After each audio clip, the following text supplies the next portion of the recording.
this.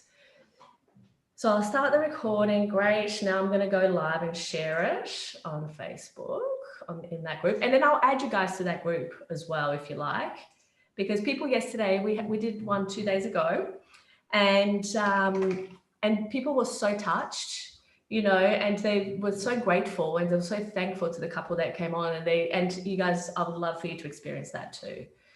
So I'm going to hit. Super cool. Yeah.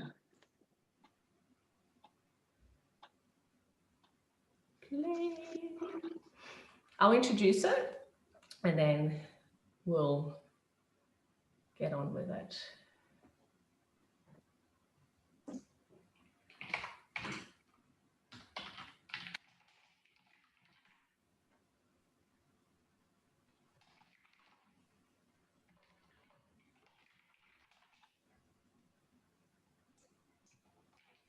Okay, are we ready? We're ready.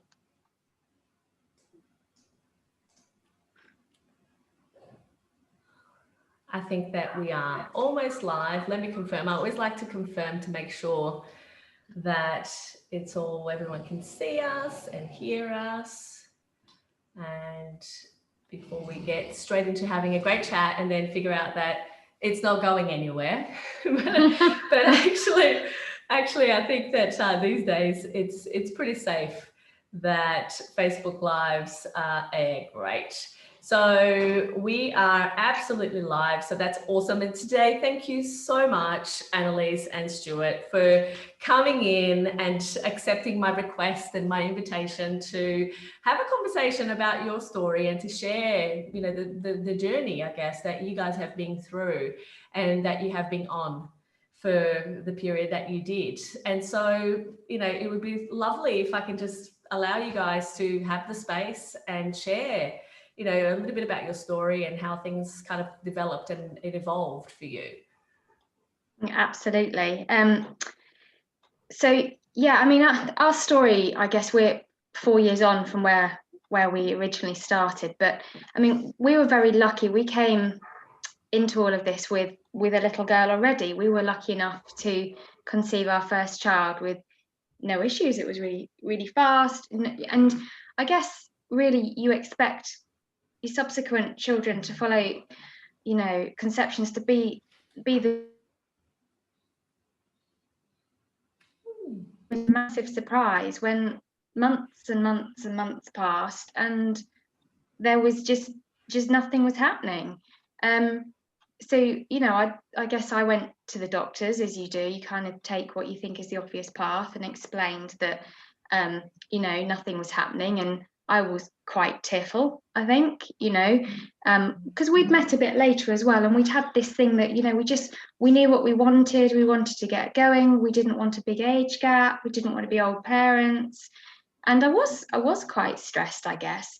And the GP just said, calm down, chill out, don't get too stressed, and I'll basically sign you up for some pretty standard ovulation tests, make sure that you're ovulating. So I went through all of that and I was ovulating fine, no issues there. So they said, well, the next step is we can sign you up for an HSG x-ray, check that everything is clean and flowing internally, which I had, and everything came back absolutely normal. And I guess the final step that we're in England, so the National Health Service, the final step they could offer us was just sort of an endpoint consultation with, you know, a fertility doctor at the hospital. And this chap couldn't have been less bothered, right? And I kind of knew, I think I knew where this whole thing was going, but, you know, we went in, he took a cursory glance at our notes, diagnosed unexplained secondary infertility. Of course, because that's the diagnosis of the day, right? Within seconds, said IVF was our only option and gave us an IVF clinic leaflet on the way out. And that was it, wasn't it? Yeah. And I remember, I mean, he couldn't have been less compassionate, less caring, less sensitive, when at that moment I felt like the bottom of my world had just dropped out. Because I was devastated, and I felt totally abandoned. I felt totally helpless. I felt that I had absolutely not a Scooby-Doo where to go or how to put things right, because I felt very strongly that in our case, IVF wasn't the right route for us, because fundamentally, I think deep down, I knew that something wasn't right with me. I didn't know about you, No, but no. I knew my cycles weren't quite right. I was getting, period pain too early in my cycle for things to be working as they should, I guess. But I mean, I had no idea where to go to explore that. And I just felt that IVF actually wouldn't work for us, because, things have to still, all your ducks still have to be in a row, don't they? Well, that's the thing, isn't it? Trying to bypass, I know that there's a little bit of feedback in the recording, but trying to bypass nature isn't always the approach that works the best, right? And sometimes the fastest. So I absolutely agree with you. And I think, the other thing for me is I felt, the monthly failures of not conceiving, it was all consuming, wasn't it? I was incredibly, I suppose, anxious about all of it. And it was dominating all my energy, and probably yours as well, and all our thoughts. And, we were trying to bring up our little girl as well. And I think we just kept getting to the point where we thought we're missing the here and now, because we're so focused on, what may or may not be in the future. And I think it got worse as well, didn't it? Month by month, as each month went by and it didn't happen, it kind of got worse. And then I was thinking about next month, well, it's going to be the same. And then how am I going to console Annaliese next month when things don't work out? Because they're probably not going to, because we haven't done anything to change anything. I'm going to have the same thing on my hands, a distraught Annaliese. And I don't know, you can't just keep saying, it'll be all right. I'm sure it'll be, it'll be okay, and what will be, and those words are just words, So, we're keen to kind of try and avoid that from continuing. But I think the other thing was we'd kept it all incredibly private. We hadn't told any family. We hadn't told any friends. Partly because where do you start with that conversation when, particularly, I felt, we'd already got a beautiful little girl, and we didn't want people, to judge and say, well, you should be grateful for what you've got, because we couldn't be more grateful for our daughter. But it just, that aside, the urge, the drive, the need to feel like we wanted just one more to complete our family, it just wouldn't, I couldn't get it to abate. It just wouldn't go away, no matter how many books we bought or what we read, what we listened to. It was there, it was innate. So I guess, as you do, you try everything, don't you? So we'd gone away, and I was spending all my waking hours searching the internet for things that will help you conceive, and I tried all sorts of weird and wonderful things. With cranberry juice, something to do with pineapple cores. Please, actually, I need to interject. I need to interject in this moment. Pineapple cores, ladies and gentlemen, is not a treatment, okay? Like, no matter how we go about this, it is not something that works. Lots of people will want to have you believe that it does. It is a old wives' tale at best. So please, now that I've got that out of my chest. But I did try all of these weird and wonderful things because you're desperate. There's desperate. That sense of, absolutely. There's that absolute sense of like, what else can I do?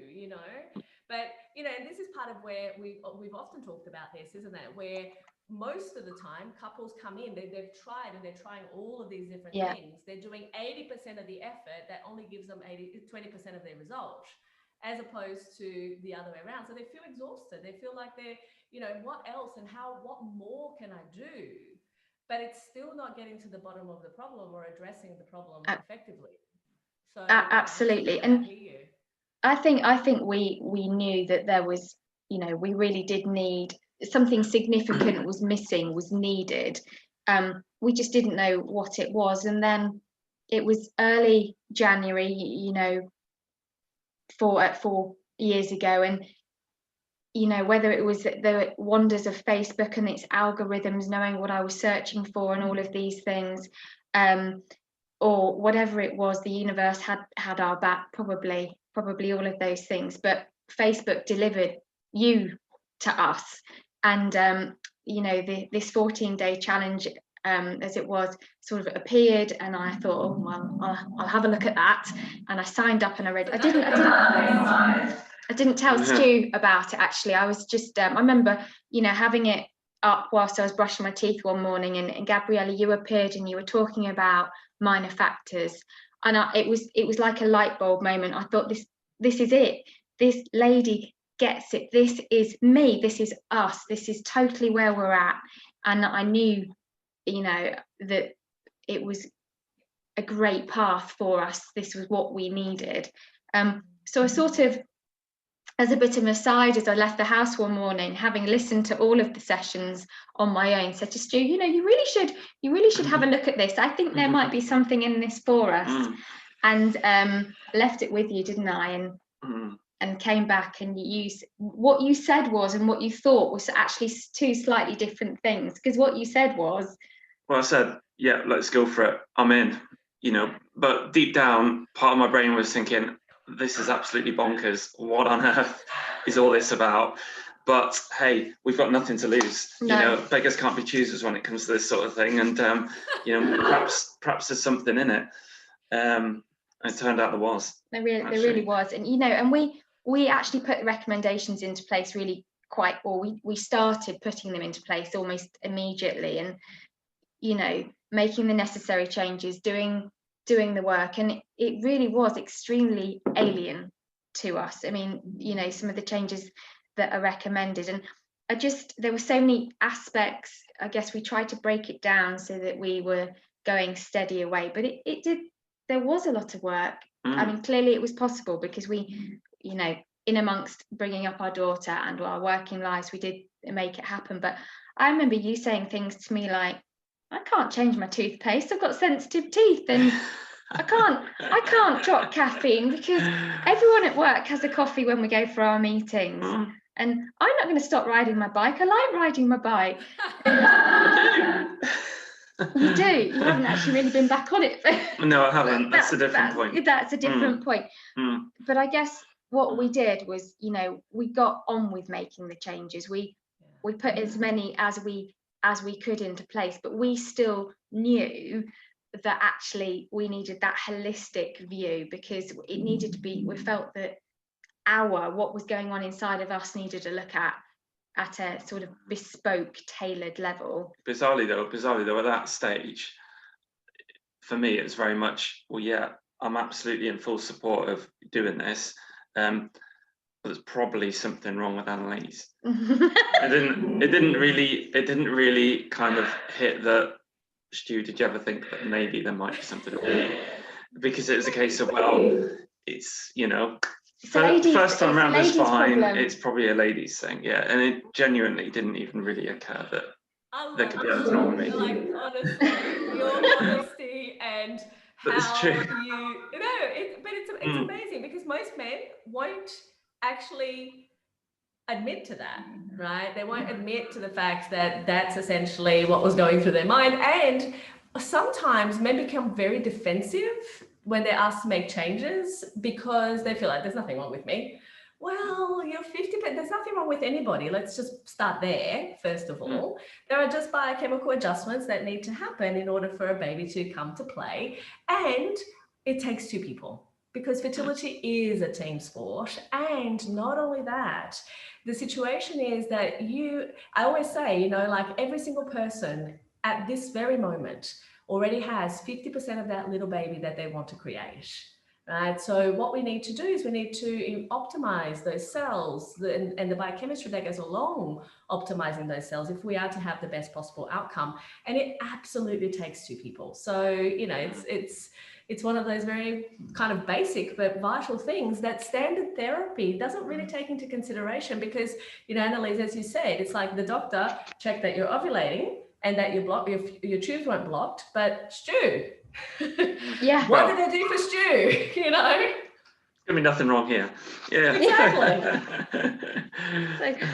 And I think it's so fun. I think at that point we signed up to the program properly, you know, signed up for the consultations and everything. And it was exciting because for the first time, you know, we were being properly investigated, and, you know, the underlying factors were being addressed rather than just, you know, people like sort of looking at the obvious and just dismissing everything else. Looking at both of us equally as well, it was comforting to know that whatever the outcome, and I say this and then I kind of without my anxiety head on, but you know, whatever the outcome, we would have given it our best shot. It was a very much no regrets move, wasn't it? Definitely.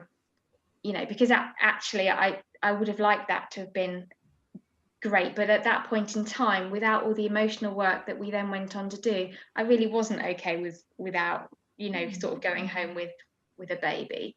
You know, and we did all the fact-finding questionnaires, didn't we? And we filled out all manner of questions about our well-being and health, sleep, mood, diet.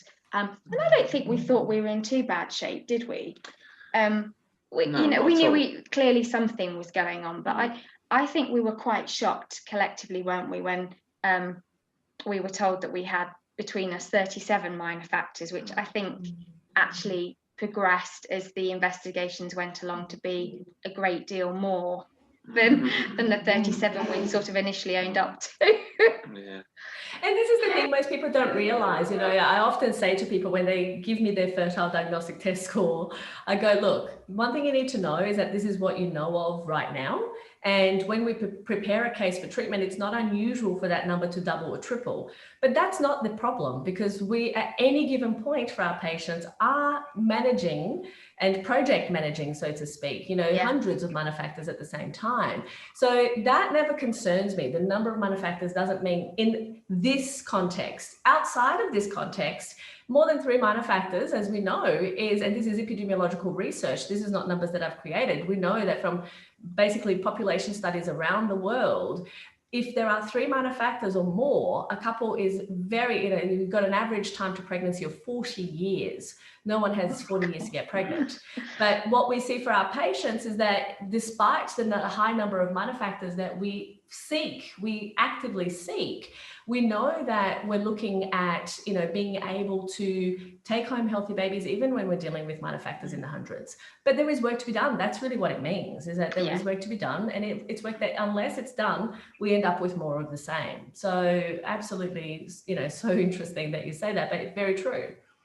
Yeah, and I think, you know, it was amazing, you know, on the back of all those factors, which I guess you think, oh my gosh, how are we going to fix all this? But actually, you know, you guys had a very bespoke, very tailored, very sort of logical plan to improve each of those, you know. And we did the blood tests, and we took the herbs, and we took the supplements, and we did all the diet stuff. And you know, let's be honest, life got a bit weird and wonderful for a while.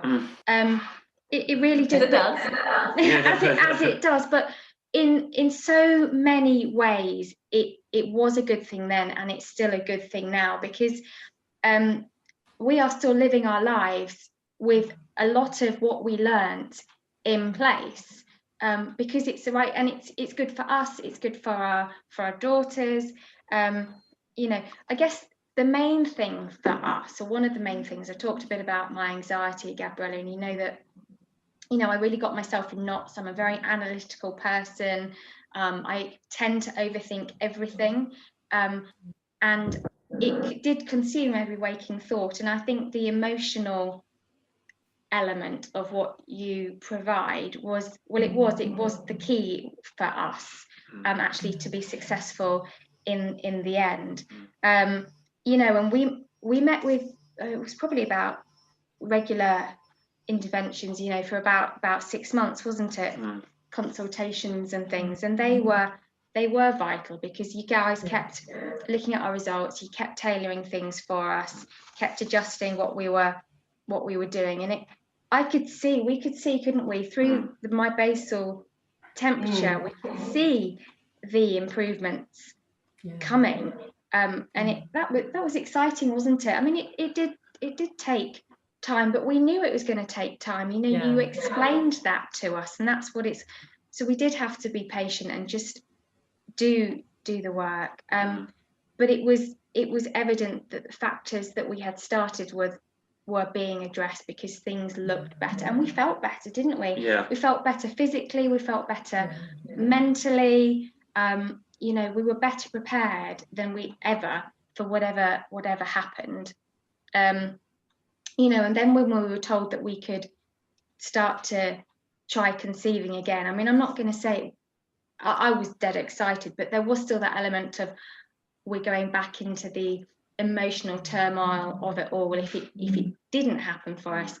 But actually we weren't on our own this time, because we had, it's different, isn't it? It is different. You had our backs all the time, you know, you were really, really there for us, and it was massively comforting to know that we were in safe hands. And actually, if it didn't work, well, you would have a look why it wasn't working, and things would be tailored. So the chances were improving every month, really.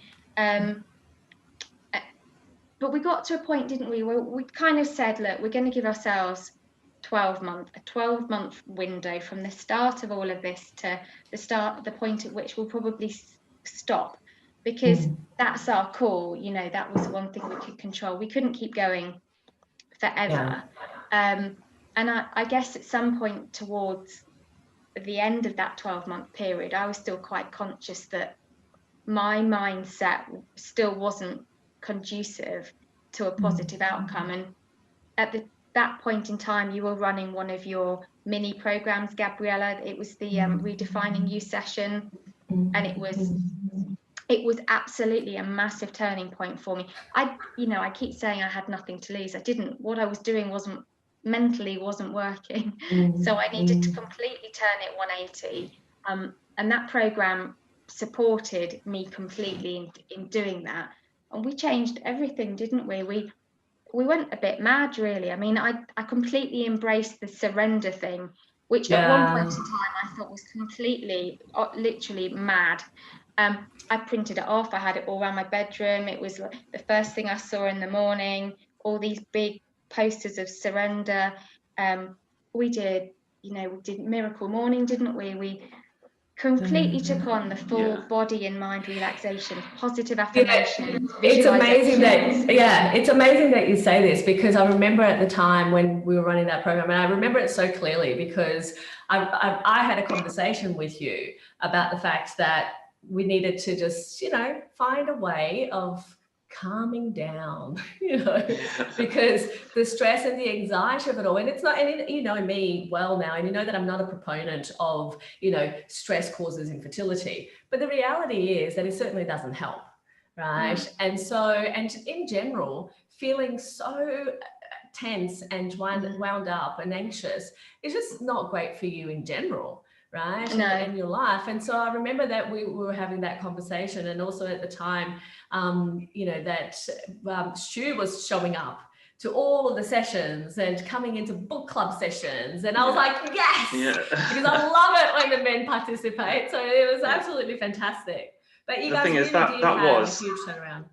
Yeah, and that was really important, because before, when Annaliese had been going through a really tough time and we weren't conceiving, and to deal with the emotional stress of that was really difficult. And it was difficult for me because I didn't know really, apart from being there, giving you a hug, I didn't really know what else to do. But because I've been in all these sessions and I'd taken notes and I'd heard what was getting said, and I could, hear testimonies of other people going through it, and you're kind of saying that's exactly what it's like, it's exactly what I feel like.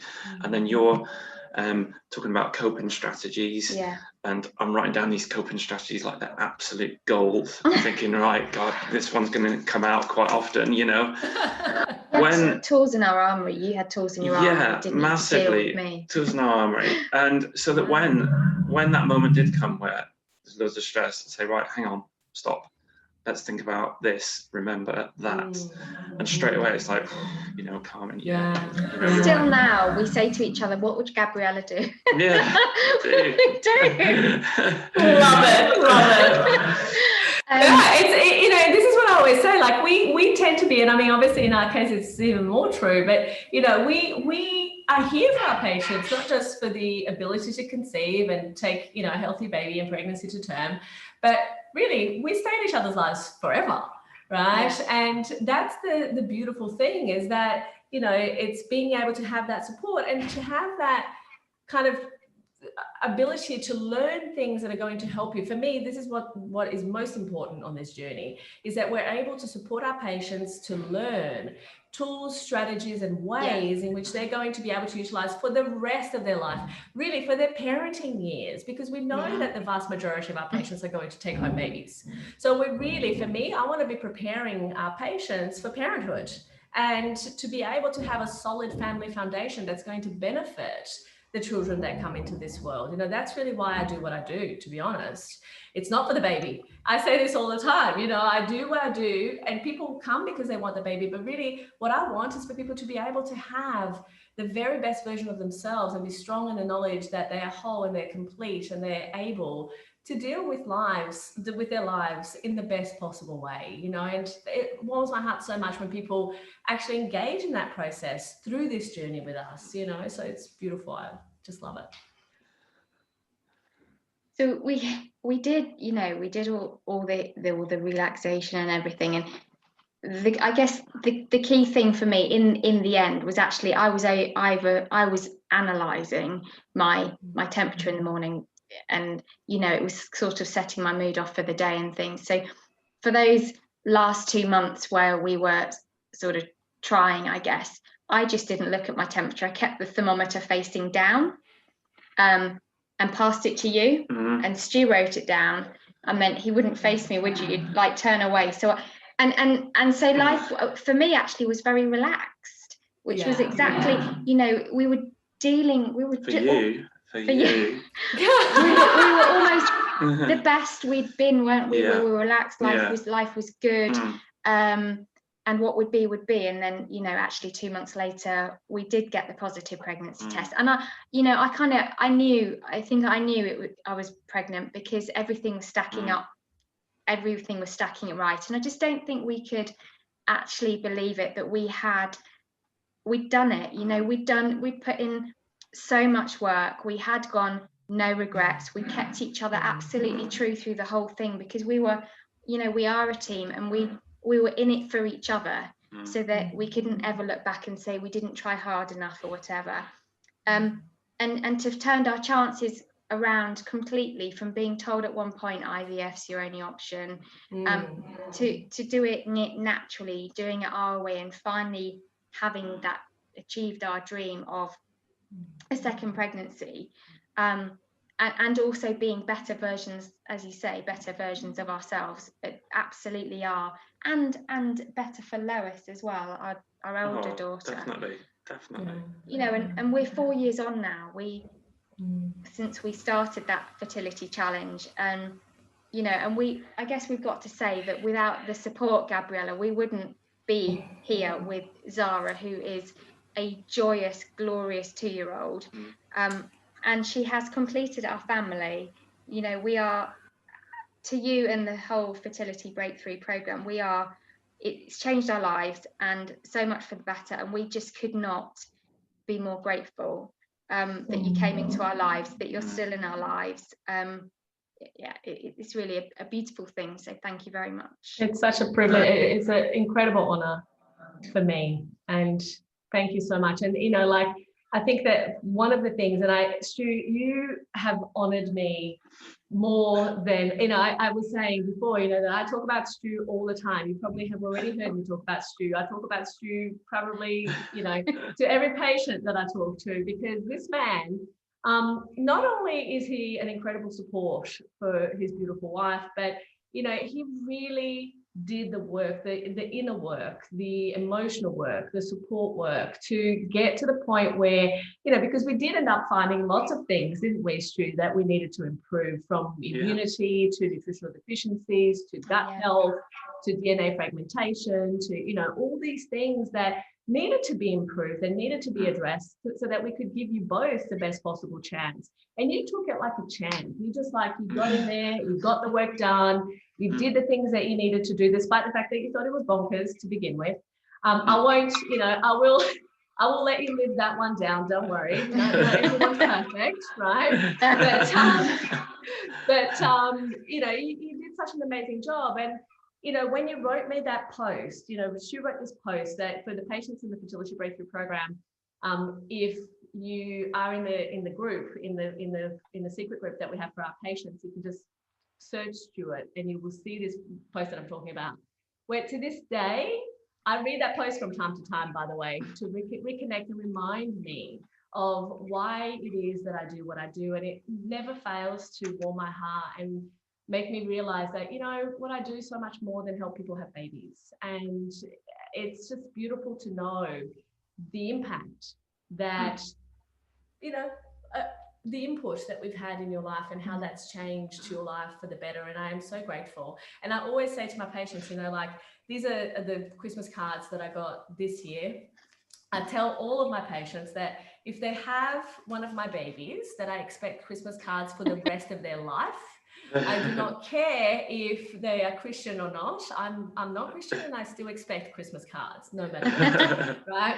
And of course, this year I'm going through my collection of beautiful Christmas cards, and one arrives in the mail, and I open it up, and what can I say? You know, like, I get the most beautiful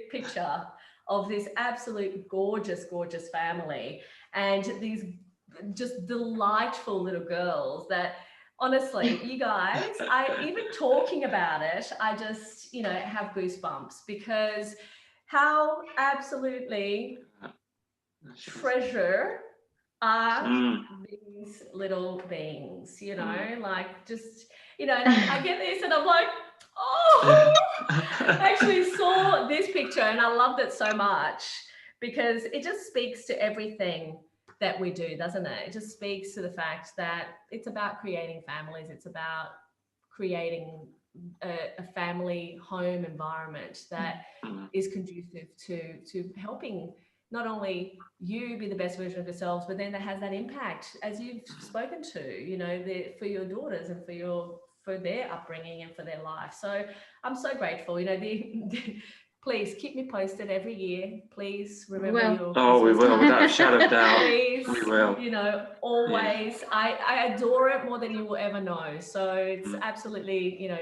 gorgeous. So thank you. And, you know, any last words of encouragement or wisdom that, you know, you guys have gone through so much and you have so much to share. But I think, is there anything else that you'd like to share?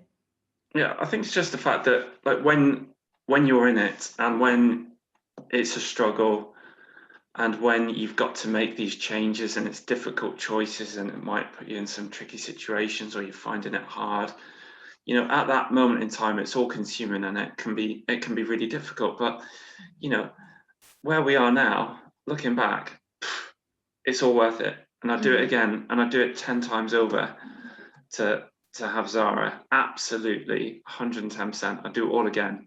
I'd do it all again tomorrow. You know, it now feels insignificant. Yeah. So what at that time might seem like it's awful, you know, just think about the future, and it's all worth it, and it can be done. Huge changes can be made, you know. We've done it, and we just followed your advice. That's what we did. Followed your advice. That was it, and it works. We went in both feet, didn't we? It was no regrets. You know, if you're going to do it properly. As Stu said, you know, you put the work in, you get more out, whatever the result. Absolutely.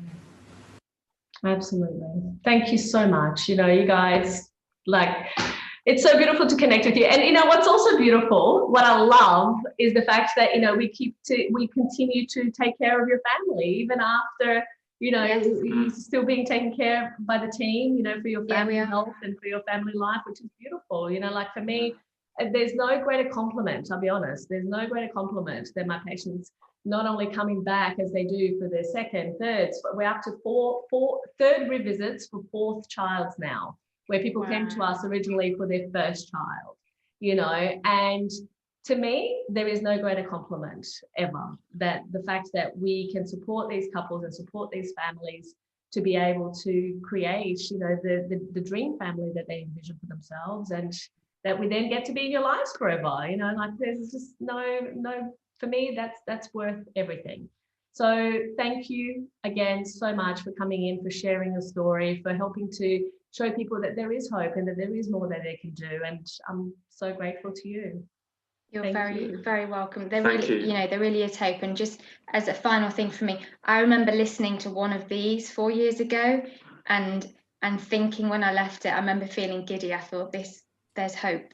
This could be us. And you know, it was brilliant. Oh, thank you guys. Big huge love to you both. Thank you so much. Keep me posted on the girls' development as they go on.